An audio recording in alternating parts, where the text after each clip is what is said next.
नमस्कार दोस्तों, एक बार फिर से आपका स्वागत है मेरे यूट्यूब चैनल स्टडी पॉलिट में। आज हम जो टॉपिक कवर करने वाले हैं उस टॉपिक का नाम है सकारात्मक स्वतंत्रता। इससे पहले मैंने इस पर एक टॉपिक बना रखा है नकारात्मक स्वतंत्रता का, उसका लिंक मैं डिस्क्रिप्शन बॉक्स में दे दूंगा, आप उस पर देख सकते हैं। स्टार्ट करते हैं। सकारात्मक स्वतंत्रता एक सामाजिक संकल्पना है। तो सकारात्मक स्वतंत्रता की एक सामाजिक संकल्पना है। क्यों? क्योंकि ये आपको समाज की ही देन है और समाज में ही आपको प्राप्त होती है। समाज के अंदर रह के ही आप इसको ले सकते हैं। यह सामाजिक संदर्भ में व्यक्ति के हित और विकास को देखती है। समाज में आप रहते हो, उस समाज में क्या देखा जाता है? आपका हित और आपका विकास। तभी आपको स्वतंत्रता दी जाती है कि किस प्रकार आपको स्वतंत्रता दी जानी चाहिए। स्वतंत्रता एक सकारात्मक चीज है। तो स्वतंत्रता एक सकारात्मक चीज है। इसका मतलब केवल बाधाओं का अभाव नहीं है। मतलब इसका मतलब क्या है? आपके ऊपर जो बाधाएं होती है उसका अभाव नहीं है, मतलब प्रतिबंधों का अभाव नहीं है। राज्य आप पर प्रतिबंध किसी न किसी रूप में लगा सकता है। उचित प्रतिबंध लगा सकता है, अनुचित प्रतिबंध नहीं लगा सकता राज्य आपके ऊपर। इस अवधारणा के समर्थक जो रहे हैं वो हैं Rousseau, Kant, Hegel, Green, Barker, Laski, Macpherson. ये इसके क्या है? समर्थक रहे हैं। सकारात्मक स्वतंत्रता उन प्रतिबंधों और व्यवस्थाओं को हटाने की मांग है जो सामाजिक व्यवस्था से पैदा हुई है और जिन्हें हटाना व्यवहारिक भी है। तो उन प्रतिबंधों को हटाना जरूरी होता है जो समाज में पनप रहे, सदियों से चले आ रहे हैं, उनको हटाने की बात की जाती है। इस प्रकार सकारात्मक स्वतंत्रता के समर्थक व्यक्ति और राज्य में विरोध नहीं पाते। तो जो सकारात्मक समर्थक के विचारक है वो राज्य और व्यक्ति की जो स्वतंत्रता है उसमें विरोध नहीं देखते।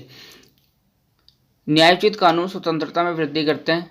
केवल इतना जरूरी है कि कानून आम लोगों के हित और सही जीवन को ध्यान में रखकर बनाए जाएं।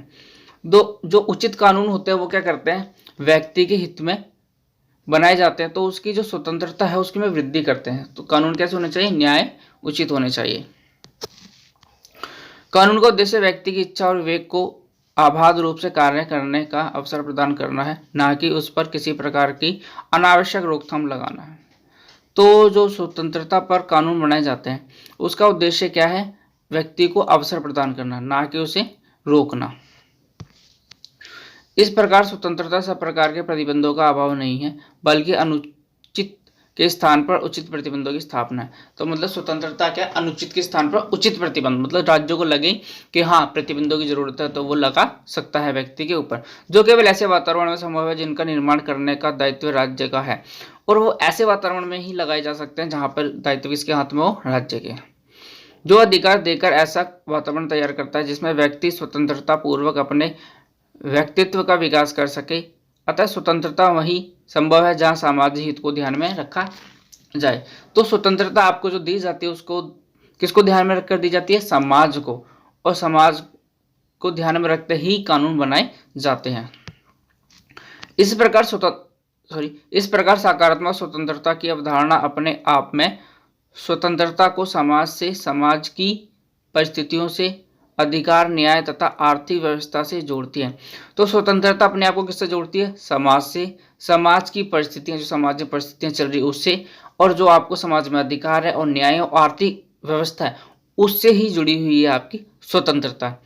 इस अवधारणा के अंतर्गत समानता का आधार माना गया है, अर्थात सब अपना विकास करने के समान अवसर पाएं।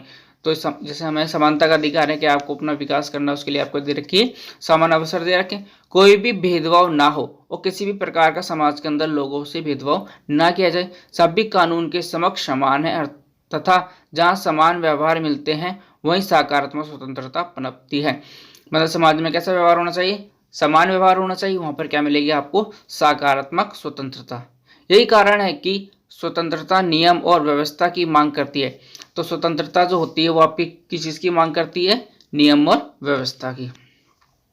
और उसके साथ यह शर्त जुड़ी रहती है कि दूसरों को भी वैसी ही और उतनी स्वतंत्रता प्राप्त हो जितना कि स्वयं एक व्यक्ति को। मतलब स्वतंत्रता जो है वो सभी को प्राप्त होनी चाहिए इक्वल में। व्यक्तियों की स्वतंत्रता एक दूसरे के लिए बाधक नहीं होनी चाहिए और जो स्वतंत्रता होती है वो दूसरों के लिए क्या नहीं होनी चाहिए? बाधक भी नहीं होनी चाहिए। इस तरह सकारात्मक अवधारणा पर समानता का अनिवार्यता अंकुश रहता है। तो जो सकारात्मक स्वतंत्रता आपकी है इसमें समानता का बहुत बड़ा महत्व और योगदान भी आप मान सकते हो। सकारात्मक स्वतंत्रता की अवधारणा आर्थिक स्वतंत्रता को मान्यता देती है। जो सकारात्मक स्वतंत्रता की अवधारणा वो ज़्यादा फोकस करती है आर्थिक स्वतंत्रता पर। इससे पूर्व नकारात्मक स्वतंत्रता की अवधारणा के विचारक का ध्यान केवल राजनीतिक और नागरिक स्वतंत्रता तक सीमित है। और जो नकारात्मक स्वतंत्रता वाले विचारक है इनका जो ध्यान जाता है वो सिर्फ व्यक्ति की नागरिक और राजनीतिक स्वतंत्रता तक ही सीमित रहा है। आर्थिक स्वतंत्रता की ओर उन्होंने ध्यान नहीं दिया। जो आर्थिक स्वतंत्रता होती है व्यक्ति की उसकी तरफ उन्होंने ध्यान नहीं दिया। केवल संपत्ति के अधिकार की सुरक्षा को वे आर्थिक स्वतंत्रता मानते हैं। वो कहते हैं केवल संपत्ति का अधिकार होना चाहिए, वही आर्थिक स्वतंत्रता है। आम जनता की आर्थिक हालत में सुधार के प्रति वे उदासीन थे। जो आम जनता होती है उनकी आर्थिक हालत जो थी उसके प्रति उन्हें कोई लेना देना नहीं था। 20वीं सदी में नकारात्मक स्वतंत्रता में व्यवहारिकता ने गरीबी और असमानता को जन्म दिया। तो 20वीं शताब्दी में क्या होता है, नकारात्मक स्वतंत्रता जैसे बढ़ी उसके बाद व्यवहारिकता ने गरीबी और असमानता को भी जन्म दिया। क्यों? क्योंकि इन्होंने ज़्यादा उस पर ध्यान नहीं दिया।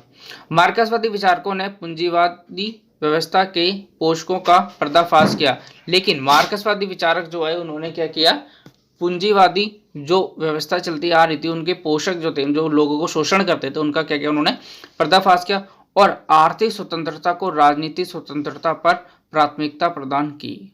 और उन्होंने क्या किया, आर्थिक स्वतंत्रता को क्या किया, राजनीतिक स्वतंत्रता पर प्राथमिकता प्रदान की। उन्होंने ज़्यादा से फोकस किस पे किया, राजनीतिक स्वतंत्रता पर। उदारवादियों पर इस विचारधारा का प्रभाव पड़ा और स्वतंत्रता को सामाजिक हित के संदर्भ में देखा जाने लगा। इसके बाद आए उदारवादी। उन्होंने क्या किया, स्वतंत्रता को अध्ययन किया और उन्होंने क्या किया, सामाजिक हित के संदर्भ में इसको देखना शुरू कर दिया।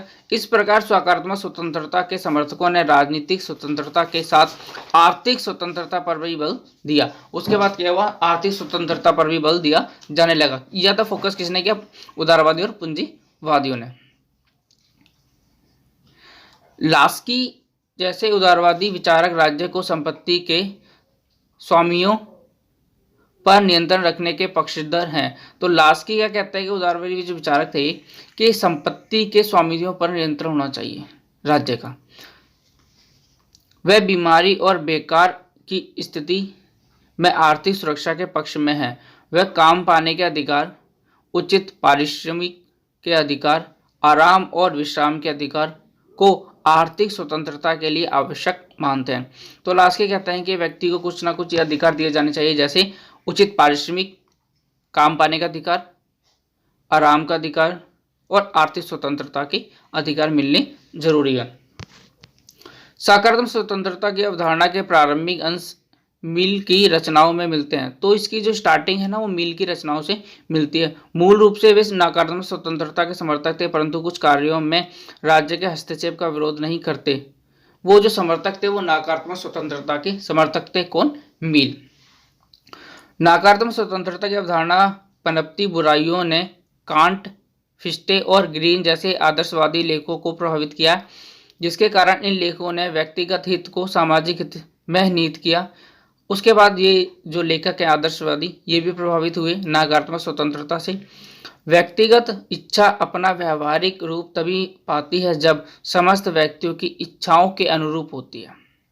तो व्यक्तिगत इच्छा जब भी पनपती या अच्छी से चल सकती है जब वो क्या हो, सभी के हितों में हो, तभी व्यक्ति स्वतंत्रता प्राप्त करता है। यह स्वतंत्रता अन्य विचारकों के अनुसार दमन को बढ़ावा देती है। बहुत से विचारक क्या मानते थे, जो स्वतंत्रता होती है व्यक्तिगत या क्या करती है, दमन को बढ़ावा भी देती है। ग्रीन जैसे विचारक ने व्यक्ति की रुचि को उसकी स्वतंत्रता की सुरक्षा का सार माना। तो जो ग्रीन है ये विचारक जो थे, इन्होंने क्या माना कि जो स्वतंत्रता वो व्यक्ति का क्या है, सार है। 20वीं सदी में लास्की, मैकीवर और बार्कर जैसे विचारकों ने व्यक्तिगत स्वतंत्रता और सामाजिक हित में तालमेल बैठाने का प्रयास किया।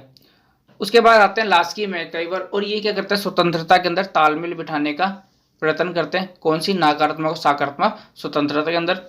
वह कल्याणकारी और समाजवादी राज्य की स्थापना में विश्वास रखते हैं। तो वो कैसा राज्य चाहते हैं? कल्याणकारी और समाजवादी राज्य, जिनमें राज्य स्वास्थ्य गृह, शिक्षा, अर्थव्यवस्था संबंधी कार्य करे। तो राज्य क्या कार्य करे? स्वास्थ्य संबंधी, गृह संबंधी, शिक्षा संबंधी और अर्थव्यवस्था से संबंधित कार्य राज्य को करने चाहिए। वे इन क्षेत्रों में राज्य के हस्तक्षेप को स्वीकार करते हैं और वो इन क्षेत्रों में राज्य के हस्तक्षेप को क्या करते हैं? स्वीकार करते हैं। मिलते हैं नेक्स्ट वीडियो में अपने, उसमें पढ़ेंगे हम इसके सारांश और आगे का जो बाकी बचा हुआ है।